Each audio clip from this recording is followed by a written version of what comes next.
expressed through words, deeds, or performance as called for in the contract.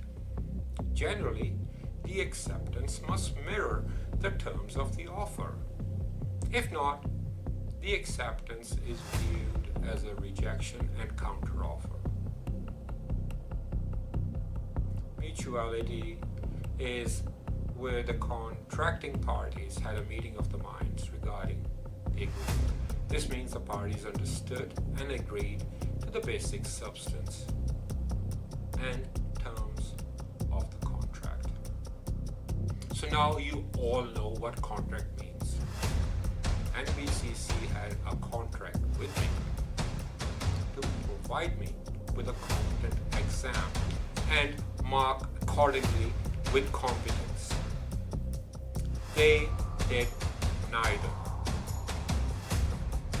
When the complaining party